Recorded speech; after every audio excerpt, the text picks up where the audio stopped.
ఉపాధి హామీ పనులు, ఫీల్డ్ అసిస్టెంట్ పనుల కోసం ఎంత పోటీ పడుతున్నారు, దాంట్లో ఎంత ఆదాయం వస్తుంది, దాంట్లో ఎంత ఆమ్యామ్యాలు జరుగుతున్నాయి అనేది మనందరికీ తెలుసు.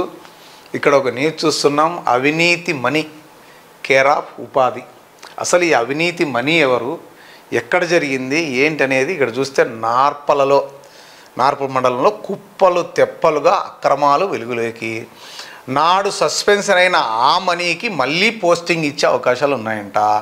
అవినీతికి అండదండగా నిలుస్తున్న ఓ ముఖ్య ప్రజాప్రతినిధి. ఎవరు ఆ ప్రజాప్రతినిధి అబ్బా? నిజాయితీకి fire brand Pawan Kalyan sir తన శాఖలో అవినీతిపై స్పందిస్తాడా అని రాశారు. మరి వివరాలకి వెళ్దాం.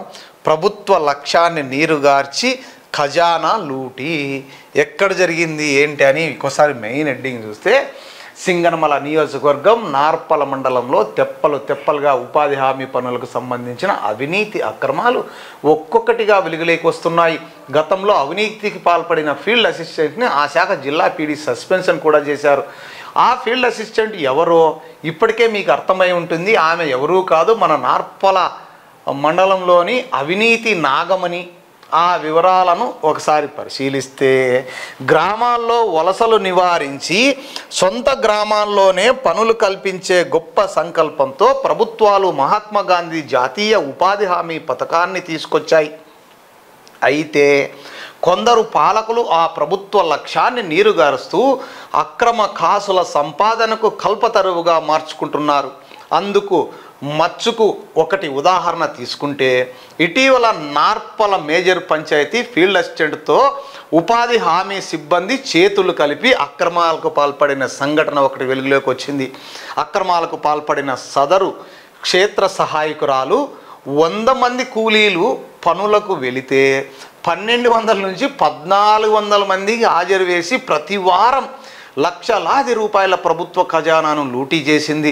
ఈ విషయం అధికారుల దృష్టికి పలువురు స్థానికులు ప్రజలు తీసుకుపోవడంతో ఆ శాఖ జిల్లా పీడీ నిజాయితీగానే రాజకీయ ఒత్తిళ్లకు తలొగ్గకుండా విచారణకు ఏపీడీని ఆదేశించారు. ఆ ఉన్నతాధికారి నెక్స్ట్ పేజీ చూసాం.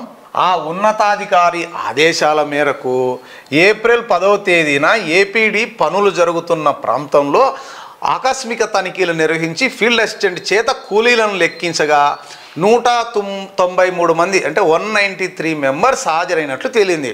అయినప్పటికీ సదరు ఫీల్డ్ అసిస్టెంటు అధికారుల తనిఖీలను లెక్క చేయకుండా 464 మంది కూలీలు పనులకు వెళ్ళినట్లుగా హాజరు నమోదు చేసింది. అబ్బా, ఏం గట్స్ మేడం, మీకే ధైర్యం అంటే మీదే.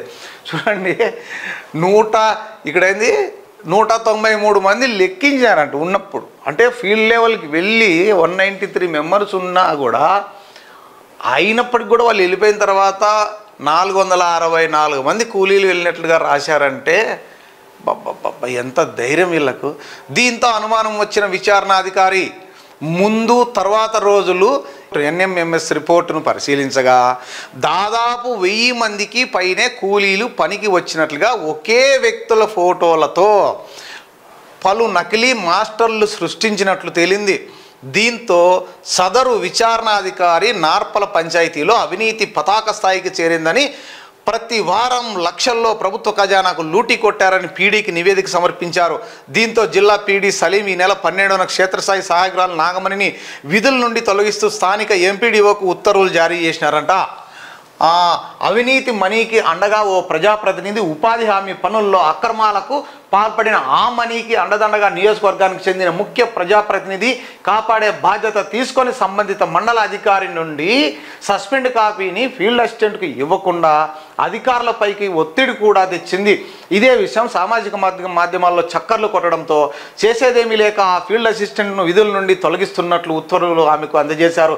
అయితే సదరు ఫీల్డ్ అసిస్టెంట్ తానే మళ్ళీ అధికారిగా ఇక్కడికి వస్తానని, తనను ఎవరూ తొలగించలేరని, తన కోసం అవసరమైతే ఆ నియోజకవర్గపు ముఖ్య ప్రజాప్రతినిధినే ఆ పీడీతో వెళ్ళి మాట్లాడి అక్రమాలన్నిటిని కూడా సక్రమంగా చూపించి అదే ప్రాంతంలోనే తనను కొనసాగించేలా చేస్తుందని ఆమె ధీమా వ్యక్తం చేయడంపై పలు అనుమానాలు వ్యక్తమవుతున్నాయి. ఆ అధికారిని అవినీతి మనీకి సంబంధించిన మరింత సమాచారాన్ని అనగా లూటీ చేసిన ఆ ప్రభుత్వ ఖజానాను ఎందుకు రికవరీ చేయలేదు?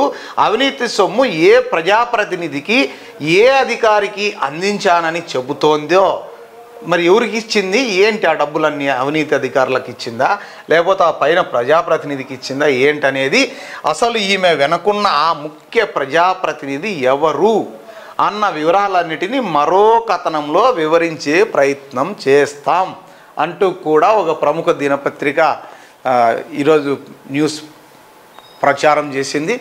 మరి దీన్ని వెనక ఎవరున్నారు, ఎవరెవరికి ఆమ్యాలు అందాయి, ఈ మెయిన్ ముఖ్య ప్రజాప్రతినిధి ఎవరు, ఏంటి అనేది మరి మళ్ళీ ఎప్పుడొస్తుందో, ఇది ఎంతవరకు నిజం అనేది మనం కూడా AP39 టీవీ గ్రౌండ్ లెవెల్లోకి వెళ్ళి ఒకసారి విచారణ చేసి, ఒక నార్పల మండలంలోనే కాదు, మొన్న చూసాం బ్రహ్మసముద్రం మండలంలో కూడా ఇదే విధంగా జరిగింది. చాలా చోట్ల 10 మంది కూలీలు వెళ్తే 100 మంది రాయడం, 100 మంది వెళ్తే 400 మంది రాయడం, ఈ విధంగా ప్రభుత్వ ఖజానాకు లూటీ చేస్తున్నారు, ప్రభుత్వ సొమ్ము దుర్వినియోగం అవుతోందంటూ కూడా ఎన్నోసార్లు మీడియా కోడై కూసినప్పటికీ చర్యలు లేవనే చెప్పాలి.